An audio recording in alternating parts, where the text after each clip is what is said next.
welcome to our chemistry lecturer and also fellow friends.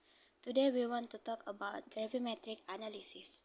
We are from class F4AS1204B. This is our group member, Muhammad Haris Daniel, Ahmad Nabil, Fitria, and Siti Ezarin Amira. The technique in which the amount of an analyte in a sample can be determined by converting the analyte to some product, like change of chemical state of the analyte, where mass of product can be measured. The measurement of mass. Next, uses analytical balance is instrument that yield highly accurate and precise data. The last is most accurate method of chemical analysis. There are 4 types of successful requirement in gravimetric analysis. First, identify the insoluble form of analyte. Second, separate the analyte from any constituents that may interfere. Third, wash the precipitate free of impurities and co-precipitants. And lastly is convert the precipitate to a stable weighing form. There have 7 schematic diagrams for gravimetric analysis. First, preliminary treatment, which is preparation of the solution. Second, precipitation of precipitate. Third, digestion. Fourth, filtration, which is separate the precipitate and washing. Fifth, drying. Sixth, weighing. And the lastly is calculation of the amount of the element or radical to be determined. These are the advantages. First, no calibration needed. Second, no standardization required. Third, results are calculated directly from the experimental data obtained. Fourth, less messy, which compared to other methods and the result obtained is very accurate because require only an accurate analytical balance. And the last one is can be applied to macro samples. The disadvantage is analysis for single element. Second, time consuming long experimental hours. Third, minor miss step will not produce pure sample. Fourth, require many steps of heating or drying of the sample to form stable and weighing form of precipitate. And the last one is need higher concentration sample. There are 4 types of gravimetric analysis. First, precipitation method. Second, volatilization method. Third, electrogravimetry. And the last one is thermogravimetry. For the precipitation method definition, the analyte is converted to a sparingly soluble precipitate that is filtered, washed free from impurities, which converted to a product of stable and known composition by suitable heat treatment. This product is then weighed.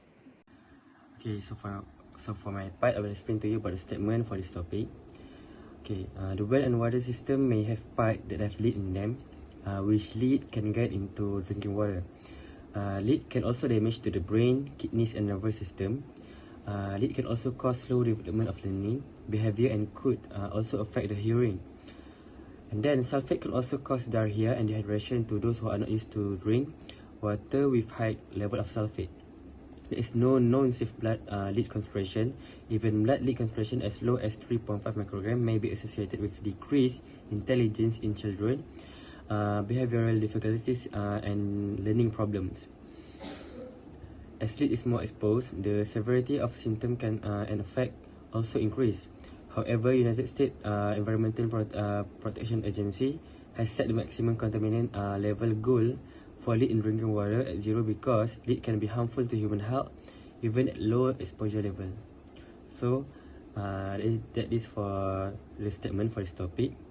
I will explain to you about the experiment for this chapter.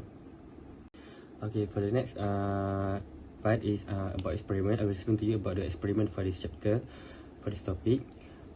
This experiment contains 4 steps. The first step is we start off with a solid of 0.8 gram that contains some lead ion shown as brown dots. along with other chemical species shown as yellow dots. For the purpose of this analysis, the precise identity of the other chemical species is not important. Our goal is to somehow separate the lead from this other species, and then once isolated, measure the amount of lead. We do this following these 3 steps. Okay, the next step is we dissolve the solid using an acidic solution to prevent the formation of solid plumbum. Since the concentration of OH in an acidic solution is small, we suppress formation of the PB, of the plumbum. Okay, so the next step is we then add 0.35 molar of sodium sulfate. We must add enough sulfate to precipitate all of plumbum, Pb2+. Then we add excess sulfate. Any excess sulfate remains dissolved in the solution and does not interfere with the remainder of the experiment. And the last step is filter the solution and wake the solid plumbum PbSO4. So that's all from me about experiment. I hope it will help you a lot. The next part will be explained by next presenter. Assalamualaikum to everyone watching. My name is Muhammad Haris Daniel. My student ID is 20211266297. So as for my part, I will be explaining about the calculations involved in this experiment. So first question is, how do we calculate the volume of sodium sulfate used? First off, we need to do the chemical equation of lead and sulfate, which we will get the product of lead sulfate. As the equation is already balanced, we will proceed to count the moles of lead, so we can obtain the mass of lead in the procedure, which is 0.8 gram. Hence, mole of lead equals to 0.8 gram over the molar mass of lead, which is 207.2 gram over mole. And the mole is equal to 3.86 times 10 to the power of negative 3. So next step is to differentiate the number of mole. So lead having the same number of mole with sulfate, making it has the same mole, which is 3.86 times 10 to the power of negative 3. So lastly is to convert the moles of sodium sulfate calculated above to volume required. So mole of sodium sulfate, which is 3.86 times 10 to the power of negative 3 over 0.35 molar of sodium sulfate, is equal to 0.0110 liter or 11.03 in ml. Hence, 11.03 ml of 0.35 molar of sodium sulfate is required to react with the 0.8 gram sample. So moving on to the second question, the unknown sample was found to weigh 0.8758 gram. The lead sulfate is precipitated from the sample weight 0.5323 gram. So what is the percentage of lead in the unknown? So first off, as usual, we differentiate. So differentiate the moles of lead in lead sulfate and the moles of lead in the unknown. To achieve the mole, 0.5323 gram is divided by the molar mass of lead sulfate, which is 303.258 gram over mole, and we'll get the total of 0.001755 mole. So this total mole of lead in the sulfate leads to the total mole of lead in the unknown.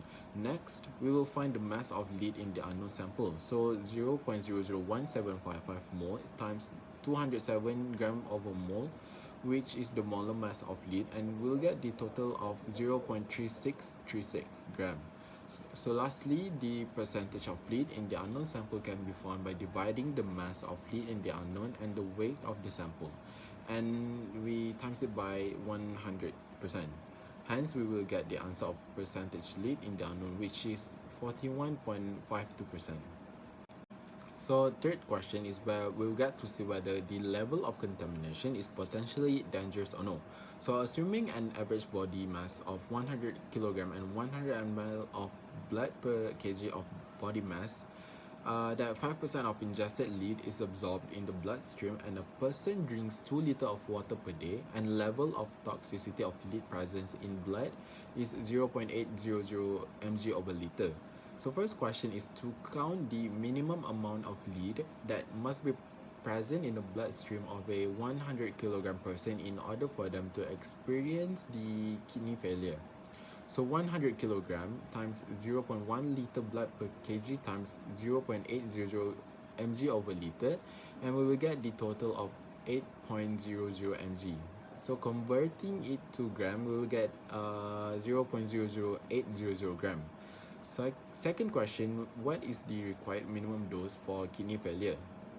We are assuming 5% of the ingested lead is absorbed into the bloodstream, hence 0.800 mg over L is divided by the 0.05% equals to 0.16 gram, which is the minimum dose for kidney failure. So third question is how much lead is ingested when the original sample 0.8758 gram concentrated from a 1000 liter of water is ingested.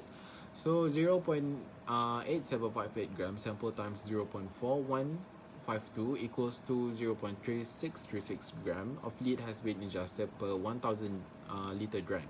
So next question is what volume of water does the person need to drink in order to experience kidney failure? So 0.16 gram times 1000 liter divided by 0.3636 gram of lead, which is equal to 440 liter. So last question is in how many days has the person drink this volume of water? So 440 liter is divided by 2 liter per day equals to 220 days. So as the conclusion, that is 0.7272 gram amount of lead that has been drank by a person who drank water of 2 liter per day. This amount of lead is dangerous and harmful to humans' health, especially to the children, as their immune system is still fragile to any harmful substances. So this slide contains the references that we looked up to in order to complete the assignment. So thank you for your attention and have a very nice day ahead.